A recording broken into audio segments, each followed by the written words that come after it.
1993년 10월 28일 그때 아마 기억나실 겁니다. 다미성교회라고 아마 기억나시죠? 그 휴거를 기다리는 그때 예수님이 재림한다고 연락받았다라고 하는 그 이단들이 그날 12시에 자신들이 휴거한다고 엄청나게 대대적으로 확 떠들어서 사회적으로 큰 이슈가 되었습니다. 그래서 매스컴에서 아예 생중계를 저도 그때 고등학교 막 졸업하고 이제 봤던 기억이 있는데요. 막 생중계를 하면서 이 사람들이 정말 휴거하는지 안 하는지를 참 이례적인 사건 아닙니까? 언론에서 전 국민에게 생방송을 해줬던 사건이 있는데 뭐 다 아시다시피 12시가 지나도 아무런 일이 없으니까 그때 이 이단 지도자들이 한다는 변명이 예수님께서 12시에 오시려고 했는데 카메라들이 막 그 여러 대가 기다리고 사람들이 막 이렇게 쳐다보고 있으니까 예수님께서 부담을 느끼셔서 새벽 3시로 옮기셨다. 이렇게 얘기를 하니까 또 그 신도들은 막 아멘 하면서 막 우리랑 비슷한 느낌이죠. 막 방언 기도를 하고 막 소리를 지르고 찬양을 부르고 더 뜨겁게 3시까지 그렇게 기다리는 중에 어떤 일이 벌어졌냐 하면 이단 지도자들은 슬그머니 도망을 갔고 3시가 돼서 그때도 아무 일이 없는데 지도자들은 아무도 안 보이니 그 신도들이 그 이단 다미성교회 신도들이 마음에 황망한 마음을 갖고 뿔뿔이 흩어졌고 아침까지 그래도 포기하지 않고 남아있던 사람은 어떻게 되느냐 경찰에 다 그 조사받기 위해서 출두하는 그런 사건이 있었습니다. 이게 참 이단들 우리가 흔히 말하는 이단들은 성경의 어떤 부분들을 상당히 다르게 바꿔서 하잖아요. 특히 예수님에 대해서 또 특히 예수님께서 하실 일들에 대해서 이거를 자의적으로 해석해서 어떤 특정한 사람에게 권력이 집중되거나 아니면 어떤 특정한 사람에게 어떤 이익이 몰려가도록 그렇게 세팅된 이단들이 참 많이 있습니다.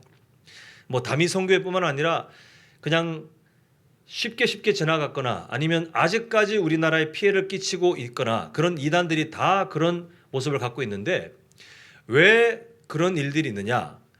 그 이단 지도자들은 뭐 당연히 마귀 장난이죠. 이 말세 때에 어둠의 영에 사로잡혀서 자기가 마치 교주라도 된 양 사기치고 그리고 사람들에게서 자신의 권력들을 얻기 위해서 거짓말을 하는 그런 이단 지도자들이 다 우리가 알고 있는 그 사람들 아닙니까? 근데 왜 그 밑에 신도들이 우리 성도님들처럼 교회 다니는 사람이었어요. 근데 왜 다 빠지느냐? 또 신천지가 또 아직까지 교회를 어지럽히지 않습니까? 아직까지 이 사회에 득세하면서 저번에도 말씀드렸지만 이제는 겉으로 더 드러내면서 언론지 그 전면 광고로 드러내서 우리는 이제 전도할 거다 이렇게 자랑할 정도로 이제는 전혀 부끄러우지 않고 이 나라의 기득권으로 등장하는 것을 보게 되는데 그 이단들이 왜 사람들을 미혹할 수 있고 왜 사람들이 그 이단들에게 그렇게 미혹이 되냐 하면 성경이 말씀하는 것에 대해서 이게 성경이 우리에게 말씀하시는 것이 현재 우리 수준에서는 명확하게 다 이해되지 않지 않습니까? 우리의 이성의 한계, 또 하나님께서 우리에게 많은 정보를 안 주신 것들도 있습니다. 그러다 보니 그 궁금증을 자의적인 해석으로 자기들 마음대로 상상하면서 야, 이 해석이 맞네. 저 사람이 말하는 거 보니까 내가 그동안 우리 교회에서는 듣지 못했던 답인데 그게 맞는 것 같으네 라고 하면서 하나님의 말씀을 멋대로 해석하는 그 결과 그 사람들이 그렇게 미혹되는 것을 보게 됩니다. 그 이단들의 종말론이 특히 문제가 되는데요. 이 종말론에 공통점이 있습니다. 첫 번째가 뭐냐 하면 이 종말론의 방향이 어디로 가냐 하면 사람들에게 공포심을 줘요. 언제 때를 특정하거나 아니면 어떤 때가 있을 때 막 공포심을 줘가지고 이런 계시록이나 이런 말씀들을 읽으면 사람들에게 겁을 주는 도구로 사용되는 것을 보게 됩니다. 일단 동시에 현재 삶을 망가지게 만들어요. 극단적인 선택. 일반적인 삶을 우리가 살아가면서 예수님 믿는 사람으로 그곳에서 그리스도의 향기를 나타내야 되는 것이 우리의 사명인데 그게 아니라 삶을 다 그냥 포기하고 가족과의 관계도 끊고 극단적인 그런 모습으로 교주에게만 그 매달려 사는 그런 선택들을 하게 됩니다. 이런 잘못된 종말론과 또 극단적인 어떤 뒤틀린 삶에 대해서 이런 공통적인 모습을 보게 되는데, 그 이유가 다 어디서 나오냐 하면 성경에 대한 무지예요. 무지. 하나님의 말씀을 내 멋대로 그냥 입맛대로 해석하고 이대로 하면 괜찮겠지라고 생각하면서 거기에 넘어가는 그 무지함 때문에 이런 이단에 미혹되어 삶이 망가지는 정말 불쌍한 일이 일어나는 것을 보게 됩니다. 안타깝게도 같은 정도는 아니지만 한국 교회 안에 요한계시록에 대해서 정말 큰 오해를 하는 성도님들을 많이 봤습니다. 우리 성도님들께 한번 여쭤볼게요. 요한계시록 하면, 그 단어를 들으시면, 아니면 요한계시록을 평상시에 읽으셨으면 어떤 감정이 드시던가요?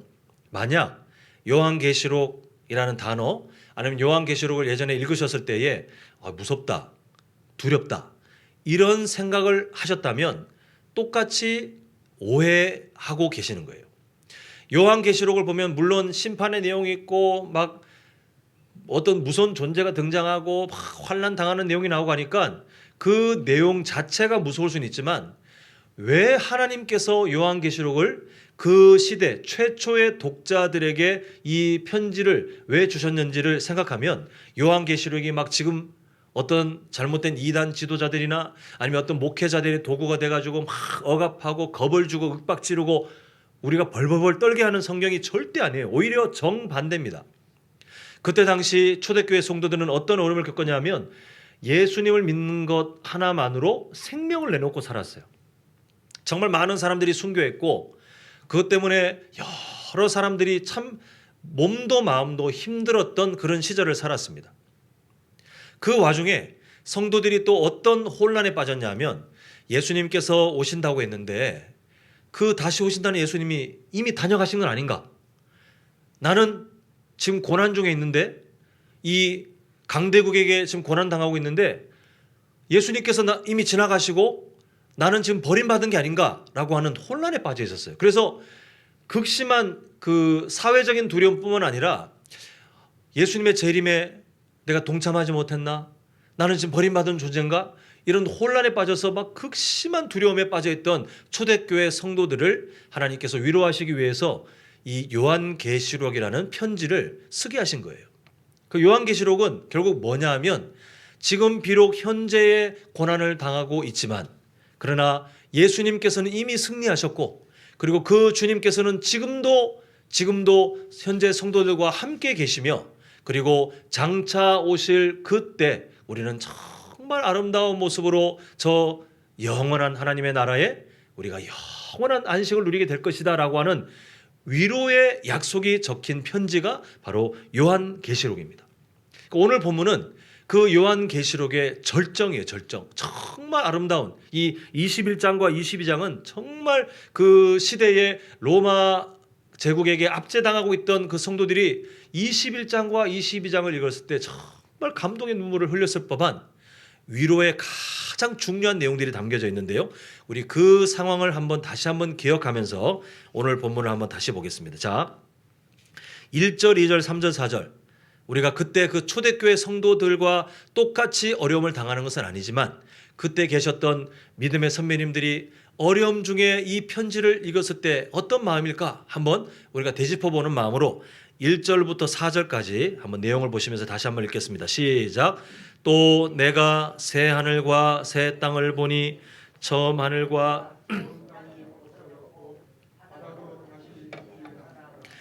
또 내가 보매 거룩한 성 새 예루살렘이 하나님께로부터 하늘에서 내려오니 그 준비한 것이 신부가 남편을 위하여 단장한 것 같더라. 자, 주목해야 됩니다.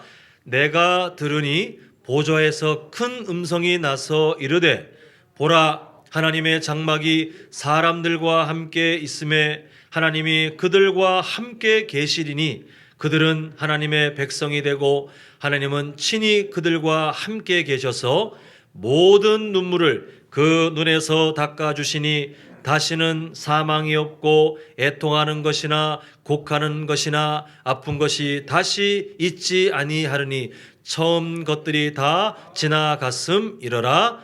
아멘. 이 놀라운 약속이 그 시절 어려움 중에 있었던 초대교회뿐만 아니라 오늘을 살고 있는 우리에게도 통일하게 주어진 하나님의 변치 않는 약속인 줄 믿습니다. 이때 기억해야 될 게 뭐냐면 이 약속을 받은 사람들은 아무나 받는 게 아니라 우리가 지금 계속해서 듣고 있는 그 표현, 우리 소인의 문답 지금 계속해서 연이어 듣고 있는 게 뭐냐 하면 하나님께서 선택하여 부르신 사람들은 무엇을 누리냐면 효력 있는 부르심을 누리게 되는데 라는 표현을 아시죠? 성령 하나님께서 우리를 부르시는데 이게 애매한 부르심이 아니라 효과적인 아주 효력이 강력한 그 효력 있는 부르심을 우리에게 적용시켜 주셔서 우리가 지금 어떤 유익을 경험하고 있는지 쭉 보고 있는데 이전 시간에 보았던 내용이 뭡니까? 우리가 피하고 싶은, 우리가 외면하고 싶은, 우리에게 두려움이 되는 그 죽음조차도 알고 보니 효력 있는 부르심을 누리고 있는 성도들에게는 유익한 것이더라.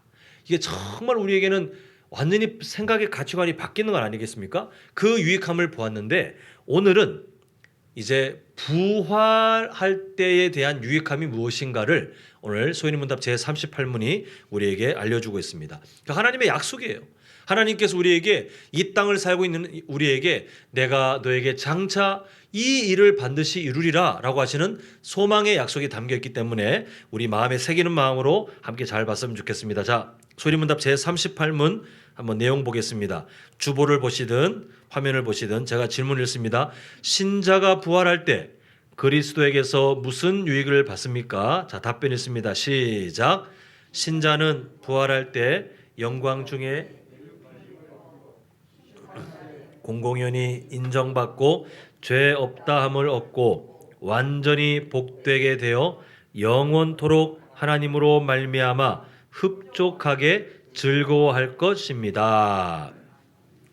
예, 지금 우리가 장차 누리게 될 그 유익, 특히 부활과 관련되어 누리게 될 유익을 크게 세 가지 좀 정리하고 있습니다. 한번 하나씩 좀 나눠서 보겠는데요. 첫 번째가 뭐냐면 영광 중에 일으킴을 입어. 그러니까 우리가 스스로 일어나는 것이 아니라 첫 번째 유익이 뭐냐면 부활에 대해서 뭐라고 표현합니까? 영광 중에 우리가 일으킴을 당한다. 하나님께로부터 우리가 죽어있던 존재가 일으킴을 당한다라고 지금 약속하고 있습니다.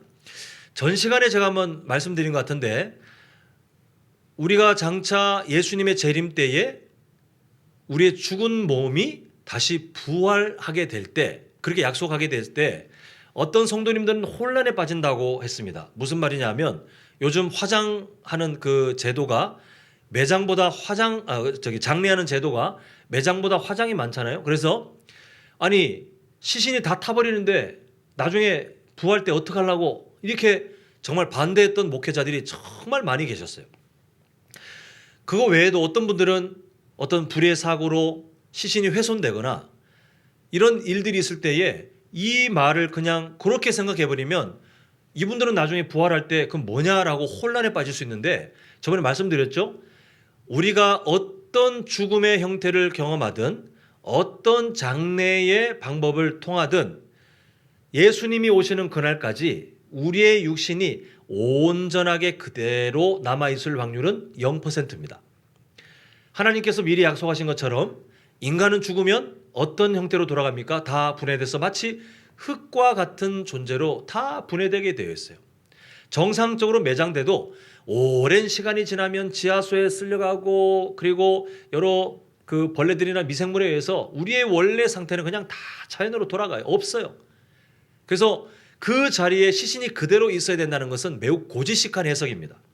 그 외에 화장을 하든 그래서 시신이 재로 변하든 아니면 어떤 불의의 사고로 시신이 훼손되어서 안타깝게도 그렇게 매장이 되었거나 뭐 장례가 되었든지 간에 결국 결론이 뭐냐면 원래 시신의 형태를 그대로 유지하는 것은 세상에서 과학적으로도 불가능하다라는 것이 진실입니다.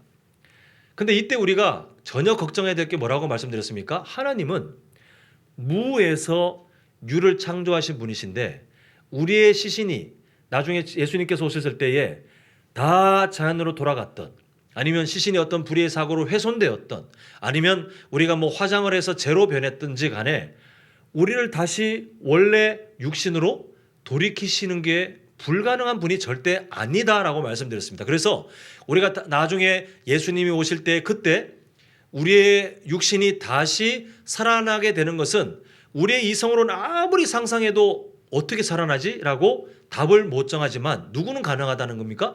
하나님은 가능하기 때문에 이 약속, 영광 중에 우리가 일으킴을 입게 될 때에 우리의 육신이 그대로 부활되는 것에 대해서는 어떤 걱정도 하실 필요가 없다라는 것입니다. 근데 이때 우리가 두 가지를 한번 성경을 통해서 발견하게 되는데 첫 번째가 뭐냐면요. 우리의 육신이 부활하게 될 때 다른 육신이 아니라 내 몸이 부활하게 된다는 겁니다. 내 몸이. 그러니까 우리가 다 분해돼요. 죽고 난 다음에 예수님이 언제 오실지 모르겠지만 일반적으로 다 분해된다고 칩시다. 근데 부활했는데 내 몸이 아니에요. 내 머리가 왜 금발이고 나는 왜 서양인으로 돼 있지? 이게 몸이 막 뒤죽박죽이 아니라 지금 현재 우리의 현재 우리의 몸이 그대로 부활된다라고 성경은 말씀하고 있습니다. 그러면 이때 마음이 불편해지는 분들이 계실 것 같아요. 나는 나중에 이게 연로해서 세상을 떠나게 될 때 분명히 내가 생각하기에 가장 몸이 약할 때 어찌 보면 거동도 못하다가 세상을 떠날 확률이 있는데 그러면 그대로 부활하면 나는 그 불편한 몸을 그대로 가지고 천국 가는 것인가? 아니면 어떤 분은 내가 지금 장애가 있는데 세상의 의술로 고치지 못하는 이 장애가 나중에 부활할 때 그대로 내가 장애를 안고 다시 부활해야 되는 것인가? 어떤 분들은 막 혼란에 빠져요. 그러면 다시 부활하는데 대체 어떤 나이 때야? 내가 가장 젊을 때야? 아니면 어릴 때야? 아기 때야? 아니면 노년 때야? 언제야라고 막 혼란스러워 하실 수도 있는데 성경의 답이 있습니다. 뭐냐 하면 모른다예요. 모른다. 하나님께서는 우리가 알아야 될 것은 정말 반복해서라도 성경을 통해서 말씀하시는데 우리가 신앙생활하면서 그다지 관심을 그렇게 깊이 안 둬도 되는 것은 어찌 보면 두루뭉실하게만 알려주셨어요. 이단들이 많이 생기는 게 이 종말에 관련된 건데 성경을 보시면 종말과 관련된 정보가 많이 제한되어 있습니다. 그 이유가 뭐냐? 자세히 알아도 아니면 자세히 몰라도 우리가 예수님 믿으며 이 말세의 때에 우리의 믿음을 지키면서 살아가려고 몸부림치기에는 전혀 문제가 없기 때문에 하나님께서는 우리에게 종말에 대한 아주 자세한 매뉴얼처럼 그렇게 설명하지 않고 대략적인 방향만 알려주셨는데 부활이 그러해요. 우리의 원래 육신이 다른 사람의 몸이 아니라 아니면 완전히 새로운 인간이 아니라 우리가 그 몸이 부활하는데 성경은 뭐라고 약속하냐 하면 대충 아니면 그때 장애 입은 채로 아니면 사고 입은 채로 몸에 질병이 있는 그대로 아니면 연로한 채로 연약한 그것을 안고 부활이 아니라 영광 중에 완전히 다른 존재라는 거예요. 몸은 몸인데 내 몸이 맞는데 완전히 영광스럽게 그 어떤 흠도 없이 그 어떤 아쉬움도 없이 가장 좋은 상태로 우리가 부활하게 된다. 여기까지만 딱 설명하셨어요. 그러니까 우리는 그 약속만 그대로 붙들면 될 것 같습니다. 더 많은 상상을 해봤자 그것은 별로 우리에게 유익하지 않기 때문에 하나님께서 정보를 안 주신 것이고 우리는 이렇게 장차 내가 어떤 형태로 이 세상을 떠나든 하나님께서는 이 세상에 고유하게 태어난 이 권역규라고 하는 한 사람의 삶을 아예 지워버리시는 것이 아니라 이 삶을 그대로 다시 부활시키시는데 이 땅에서는 누리지 못했던 정말 완전하게 영광스러운 그 상태로 내 육신이 부활하게 하시겠구나. 주님 그때를 믿습니다. 라고 믿고 살아가는 것이 건강한 성도의 삶일 줄 믿습니다.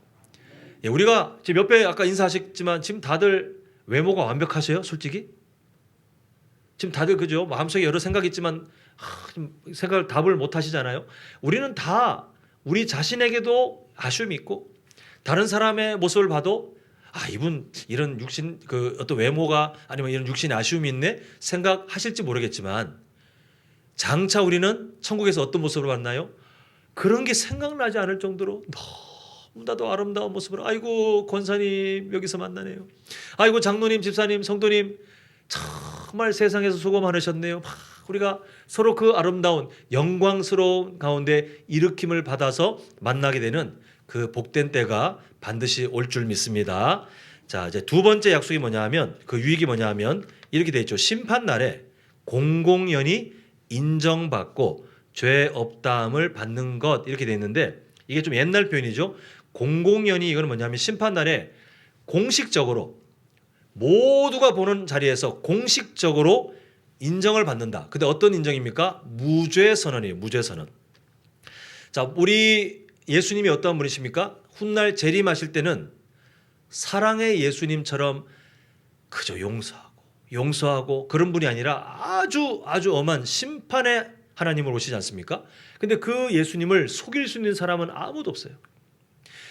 우리의 지난 모든 삶의 순간순간 모든 것들을 다 아시고 그리고 하나도 놓치지 않고 대충 보지 않고 다 심판하시는 분이신데 우리가 원래대로라면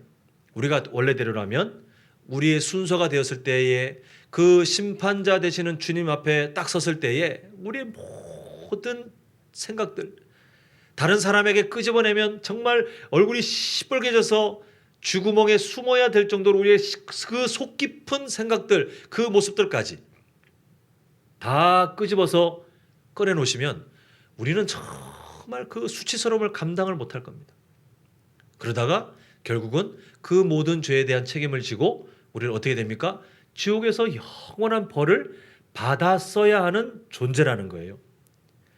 그런데 참 감사하게도 하나님께서 우리에게 하신 일이 뭡니까? 이 땅을 살고 있는데 우리가 뭔가 잘해서가 아니라 그냥 하나님의 일방적인 기준에 의해서 내가 너를 살리마.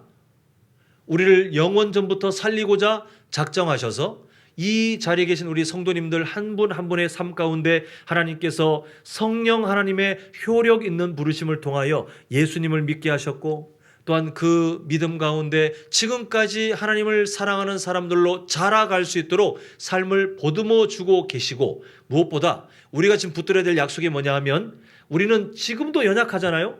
내일도 연약할 것이고 앞으로 계속 연약할 거예요. 성도님들께서 장수하셨으면 좋겠습니다. 그래서 나중에 장차 천국 가실 때 생을 마감하기 전까지 하루에 딱 한 가지 죄를 짓고 산다 해도 우리는 나중에 천국 가면 엄청난 죄의 보따리를 안고 주님 만나야 되는데 사실은 더 많지 않습니까? 그래도 우리에게 주시는 자유가 뭐냐 하면 그 모든 죄까지도 때로는 우리가 기억하지 못하는 죄까지도 예수님의 십자가 사랑이 얼마나 충분하고 얼마나 효력이 있는지 다 용서하시기에 부족함이 없다는 것을 믿으십니까? 이게 우리에게 주신 약속이에요. 저는 가끔씩 우리 성도님들 중에는 지금 안 계신 걸로 제가 확신합니다만 아주 가끔씩 잘못된 구원관을 갖고 계신 분들 보면 막 속이 답답해요. 속이 터질 것 같아요. 예수님께서 해놓으신 일이 있는데 그걸 완전히 반쪽으로 만드는 분들 보면 너무 답답해요. 왜 그렇게 답답하게 정말 은혜를 누리며 감사하며 그 감사에 이끌려 우리가 더 경건을 향해 살아가도록 하나님이 부르셨는데 어떤 구원관을 갖고 있습니까? 내가 내 죄를 회개해야 구원받을 수 있다라고 하는 말도 안 되는 교만을 갖고 계세요.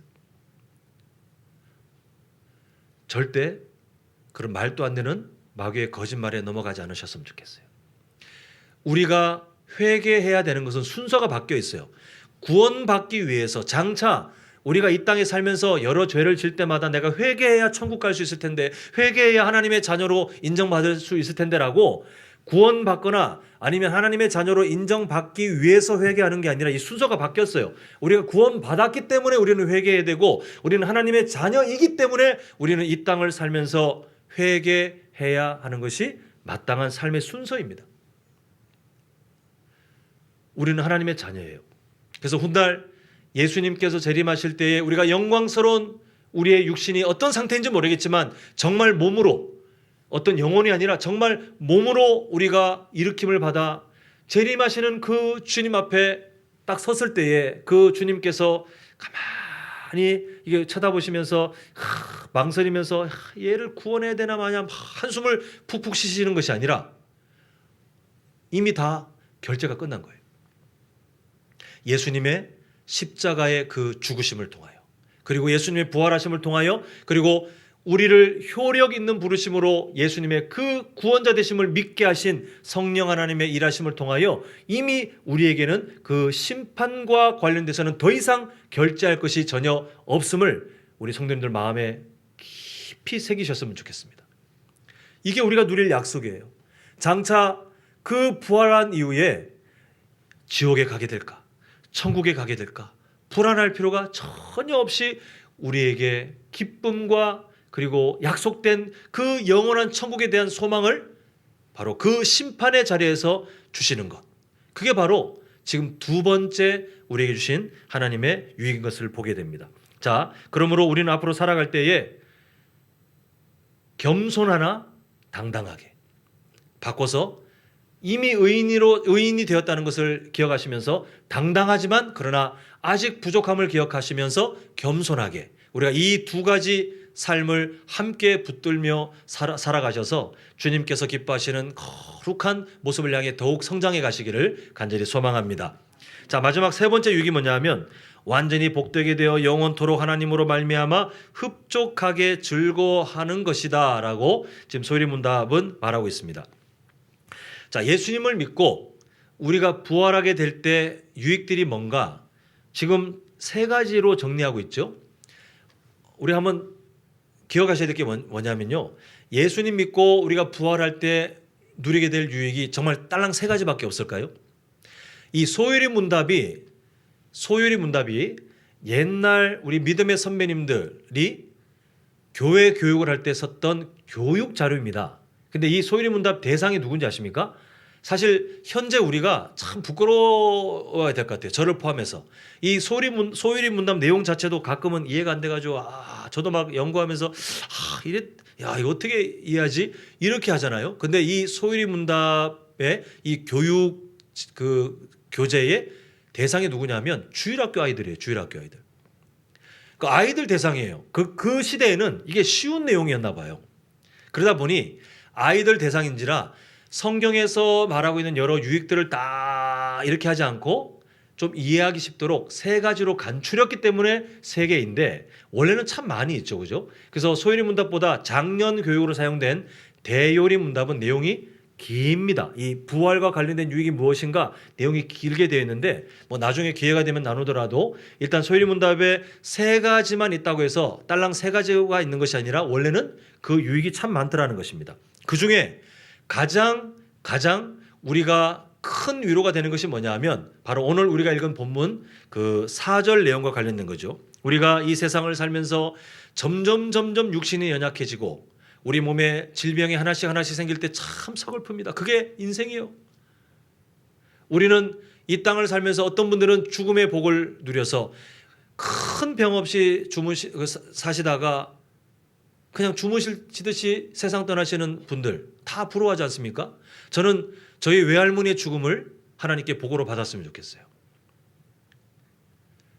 93까지 큰 병 없이 사시다가 이빨도 하나도 안 빠지고 사시다가 점심 먹고는 내가 왜 이렇게 졸리냐 하고 누우시더니 천국 가셨어요.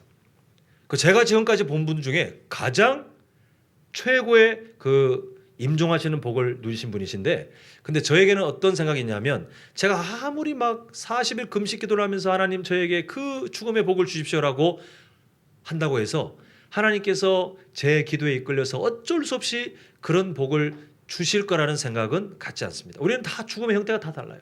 근데 보편적인 모습을 보니까 저도 그게 속할 확률이 상당히 높은데 보편적인 것을 보니까 나중에 우리는 육신이 연약해져요. 점점 거동하는 것도 힘들어요. 그리고 우리 몸의 장기가 하나씩 힘을 잃어요. 나중에 그기와 관련된 질병을 얻어서 결국은 세상을 떠나게 되는 게 일반적인 사람의 마지막 형태입니다. 얼마나 우리가 서글픕니까? 근데 하나님께서 우리의 육신이 부활하게 될 때에 다시는 그 일이 없게 하겠다는 거예요. 우리가 이 세상을 살면서 눈물 흘릴 일이 얼마나 많이 있습니까? 우리가 때로는 가슴 아파하는 일이 얼마나 많이 있습니까? 지금까지 우리 성도님들 정도 연배 되시는 분들 중에 고민 한 번도 안 하고 근심 한 번도 안 하고 살아오신 분은 아무도 안 계세요. 다 인생의 여러 고비 그 고개를 넘으면서 오셨는데 나중에 우리가 육신이 그대로 부활하지만 하나님께서 하시는 약속이 뭐냐 하면 다시는 이 인생에서의 수고와 아픔이 없다. 눈물 흘릴 일도 없고 다시는 죽음도 경험할 일이 없다. 이렇게 말씀하고 계시는 겁니다. 자, 그 내용들이 뭐냐면 완전히 복되게 되어예요. 우리가 이 땅에서는 누리지 못하는, 그저 사모할 뿐 이 땅에서는 한 번도 누리지 못할 완전하게 모든 우리의 요소들이 복되게 되는, 하나님께서 주시는 가장 좋은 것들로 변화되어 그것을 누리게 되는 그 수준을 언제 우리가 경험하게 됩니까? 장차 예수님께서 다시 오시는 그날 우리의 육신이 부활하여 그 주님의 재림에 우리가 함께 기뻐하며 동참한 다음에 그때부터는 우리가 완전한 이 복됨을 누리게 된다, 이렇게 말씀하고 있습니다. 또 그 뒤에 이어지는 약속 보십시오. 영원토록 하나님으로 말미암아 흡족하게 뭐 한다고요? 즐거워한다. 자, 눈치 빠르신 분들은 이게 소리문답 몇 문입니까? 요 내용이 과거에 우리가 했던 내용인데요. 네. 자, 38문을 보고 있는데 지금 우리가 하나님을 영원토록 즐거워하는 거. 네. 자, 제가 소리문답 1문 말씀드릴 때 거듭 강조했던 게 뭐냐면 이 소리문답 전체를 아우르는 핵심 내용이라고 말씀드렸습니다. 소리문답 1문이 우리가 하나님을, 그분을 영화롭게 하고 또 영원토록 뭐 하는 거예요? 즐거워하는 거. 그게 사람의 제일 되는 목적, 사람의 본분이다. 다 기억나시죠? 그죠? 자, 그러면 요 소리문답 1문으로 봤을 때 우리 성도님들은 사람의 본분을 따르고 있습니까? 예, 저를 포함해서 다 우리는 이렇게 될 수밖에 없어요. 우리는 하나님께서 인간을 창조하셨는데 우리의 원래 본분이 뭐냐면, 제일 되는 목적이 뭐냐면 하나님을 영화롭게 하고 또한 그분을 영원토록 즐거워하는 것이다 라고 배우긴 했지만, 그걸 알고는 있지만 사실 오늘 하루를 보십시오. 하나님 때문에 즐거워하셨습니까?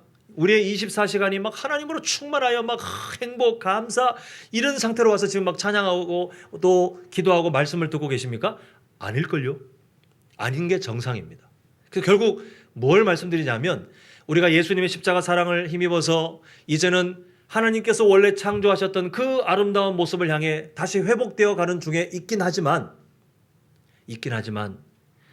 소리문답 1문에서 말했던 삶을 어느 순간 완성하여 그대로 유지하는 사람은 이 세상에 단 한 명도 없어요.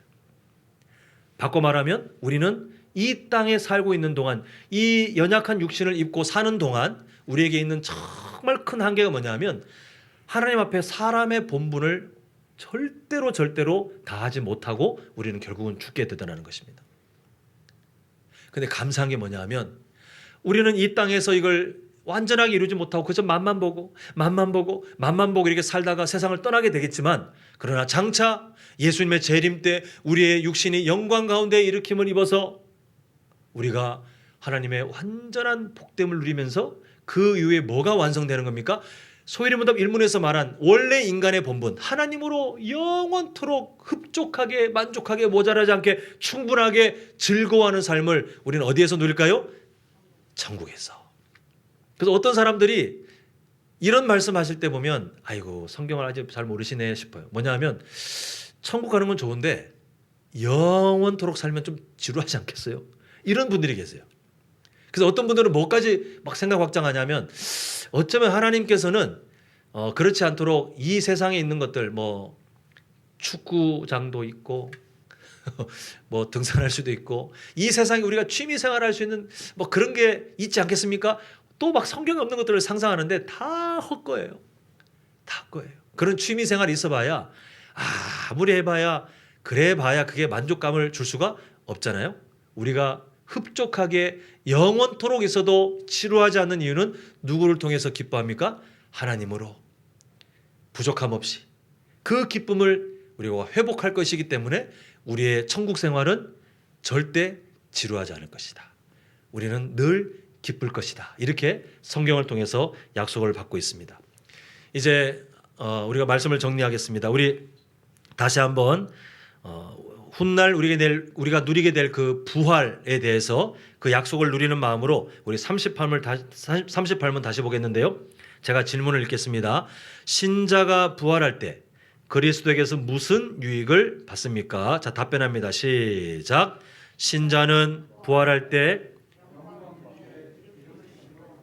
심판날에 공공연히 인정받고 죄 없다함을 얻고 완전히 복되게 되어 영원토록 하나님으로 말미암아 흡족하게 즐거워할 것입니다.